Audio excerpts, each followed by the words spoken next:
Hello friends, my name is Amit Mishra. Welcome to my YouTube channel. हम लोग sentence breaking method से SSC MTS 2023 में questions जो आए हुए हैं उनको सॉल्व करेंगे। ध्यान रखिए, इसमें हम सेंटेंस ब्रेकिंग मेथड से सॉल्व करेंगे। सेंटेंस ब्रेकिंग मेथड के लिए आपको कुछ नियमों का पता होना बहुत ही ज़रूरी है। जैसे कि सेंटेंस में जितने सब्जेक्ट होंगे उतनी ही वर्ब होंगी, उससे ज़्यादा भी वर्ब हो सकती हैं, लेकिन उतनी वर्ब जरूर होगी। सब्जेक्ट जो बनेगा वो नाउन और प्रोनाउन ही बनेगा। प्रीपोजिशन अपना ऑब्जेक्ट जरूर लेगा। तो आपको अच्छा सब्जेक्ट को पहचानने का एक मैं तरीका बता देता हूँ। किसी भी शब्द में यदि आप मेरा या तेरा लगाएं, यदि वो फिट बैठ जाए तो वो सब्जेक्ट होगा। फिर से, यदि किसी शब्द में मेरा या तेरा लगाएं और वो फिट बैठ जाए तो वो सब्जेक्ट ही होगा। ओके, जैसे मेरा पेन या तुम्हारा पेन, राइट। मेरी मेज या तुम्हारी मेज, मेरा तनाव या तुम्हारा तनाव। तो इस प्रकार से किसी भी किसी भी शब्द में यदि आप मेरा तेरा लगा पाते हैं तो वो सब्जेक्ट ही होगा। तो अगर आप वीडियो को पॉज करके ब्रेक करना चाहें तो कर सकते हैं। अब मैं इसको ब्रेक करने जा रहा हूँ। तो मैंने इस सेंटेंस को ब्रेक कर दिया है। देखिए, कंजंक्शन किस लिए आता है? कंजंक्शन दो सेंटेंस को जोड़ने के लिए आता है, ठीक है। तो यहाँ पे पहला सेंटेंस क्या है? You are under significant stress. देखिए यहाँ कॉमा लगा हुआ है, ये एक सेंटेंस हुआ। और दूसरा क्या है? It is hardly to process details and nuances, right. तो दो सेंटेंस हैं और दो सेंटेंस को जोड़ने का काम कंजंक्शन करता है, इसलिए सेंटेंस वेन से स्टार्ट हुआ है। तो वेन हमारा क्या हुआ? कंजंक्शन हुआ। फिर सब्जेक्ट नंबर वन, ठीक है। और सब्जेक्ट नंबर वन की वर्ब क्या है? आर। और आर क्या है? Helping verb. आर क्या होती है? Helping verb. लेकिन यहाँ पे सिर्फ एक ही वर्ब आई है, इस सेंटेंस में सिर्फ एक ही वर्ब आई है। और जब सेंटेंस में एक ही वर्ब हो तो वो हेल्पिंग वर्ब ना हो करके मेन वर्ब होती है, इस बात को आप याद रखना।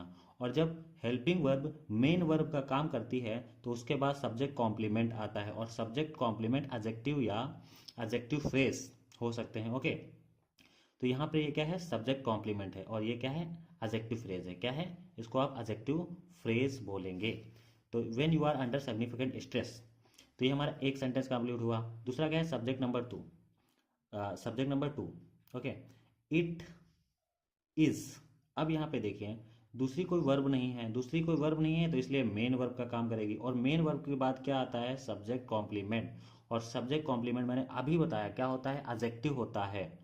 और यहाँ पे हार्डली एल वाई चूंकि लगा है, और एल वाई लग जाए, जिस शब्द के अंत में एल वाई लग जाए वो क्या होता है? वो एडवर्ब होता है। और यहाँ इसलिए क्या है? गलत है। तो यहाँ पे क्या आना चाहिए? हार्ड आना चाहिए। ओके, तो हमारा इस प्रकार से सेंटेंस सही हो जाएगा। तो सही सेंटेंस क्या होगा? When you are under significant stress it is hard to process details and nuances. और इसका मीनिंग क्या होगा? जब आप बहुत ही ज़्यादा तनाव में होते हैं तब बहुत कठिन होता है किसी भी चीज़ को डिटेल में और बारीकियों से करने के लिए। तो चलिए स्टार्ट करते हैं नेक्स्ट सेंटेंस। यदि आप इस सेंटेंस को ब्रेक करना चाहें तो ब्रेक कर सकते हैं। मैं स्टार्ट करता हूँ ब्रेक करना। तो इस सेंटेंस को मैंने ब्रेक कर दिया है। अब इसको मैं आपको समझाता हूँ। देखिए, मेरा प्रेशर या तेरा प्रेशर, राइट। तो हमारा सब्जेक्ट मिल गया। अच्छा, सब्जेक्ट प्रेशर को मॉडिफाई क्या कर रहा है? The reduce air pressure. Pressure कैसा? घटता हुआ प्रेशर। जो सब्जेक्ट या ऑब्जेक्ट की विशेषता बताता है वो एडजेक्टिव होता है, राइट। तो प्रेशर की विशेषता कौन बताता है? The reduce air. ओके, तो इस प्रकार से प्रेशर प्रेशर को मॉडिफाई कर रहा है एडजेक्टिव। तो ये हमारा क्या हुआ? Adjective phrase. अच्छा, जब एक से ज्यादा शब्द होते हैं तो वो फ्रेज में गिना जाता है, इसलिए इसको एडजेक्टिव फ्रेज कहते हैं। अच्छा, हमारे यहाँ पे क्या है कि प्रेपोजिशन। प्रेपोजिशन क्या लेता है? अपना object. Flight, on airline flight. अच्छा, फ्लाइट कैसी हैं? फ्लाइट कैसी हैं? एयरलाइन वाली फ्लाइट। फ्लाइट कौन सी? एयरलाइन वाली। तो ये क्या है? एडजेक्टिव है। क्यों एडजेक्टिव है? क्योंकि सब्जेक्ट या ऑब्जेक्ट की विशेषता जो बताता है वो क्या होता है? वो एडजेक्टिव होता है। सब्जेक्ट ऑब्जेक्ट क्या होते हैं? नाउन और प्रोनाउन होते हैं। जो नाउन और प्रोनाउन की विशेषता बताता है वो एडजेक्टिव होता है। तो एडजेक्टिव हमारा हुआ एयरलाइन, फ्लाइट। कैन, कैन क्या है? Helping verb. इसको मॉडल्स बोलते हैं। मॉडल्स क्या होते हैं? हेल्पिंग वर्ब होते हैं। तो हेल्पिंग वर्ब आया, फिर मेन वर्ब आई। लेसन कम कर सकता है। और क्या कम कर सकता है? द अमाउंट, मात्रा को कम कर सकता है, यानी कि इसका ऑब्जेक्ट हो गया। ऑफ क्या है? प्रेपोजिशन है। प्रेपोजिशन का ऑब्जेक्ट ऑक्सीजन हो गया। इन क्या है? प्रेपोजिशन है। प्रेपोजिशन का ऑब्जेक्ट ब्लड हो गया। फॉर क्या है? प्रेपोजिशन। प्रेपोजिशन का ऑब्जेक्ट परसेंटेज हो गया। ओके, तो इस प्रकार से हमने सेंटेंस को ब्रेक कर लिया। अब यहाँ पे देखिए, ब्लड, पैसेंजर्स, किसका किसका कौन? पैसेंजर्स का ब्लड। पैसेंजर्स का ब्लड। तो ब्लड को मॉडिफाई कौन कर रहा है? Passengers, right.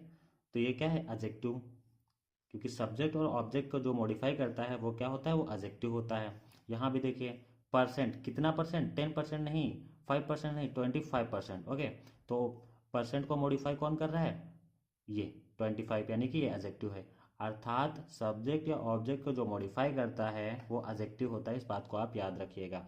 तो इस प्रकार से इस सेंटेंस का अब मीनिंग में बता देता हूँ। The reduce air pressure on airline flight, घटता हुआ जो एयर प्रेशर है किसका, एयरलाइन फ्लाइट्स का, कैन लेसन वो कम कर सकता है, क्या कम कर सकता है, मात्रा को कम कर सकता है। किसकी मात्रा, ऑक्सीजन की मात्रा को कम कर सकता है। अच्छा, कहाँ, पैसेंजर के खून में, पैसेंजर के खून में ऑक्सीजन की मात्रा को कम कर सकता है। और कितना कम कर सकता है, 25% तक कम कर सकता है। तो इसमें आपको कोई भी गलती नहीं लग रही होगी, लेकिन यहाँ पे एक गलती है, क्या, क्योंकि जो लेसन है वो टू लेता है, लेसन क्या लेता है, टू लेता है।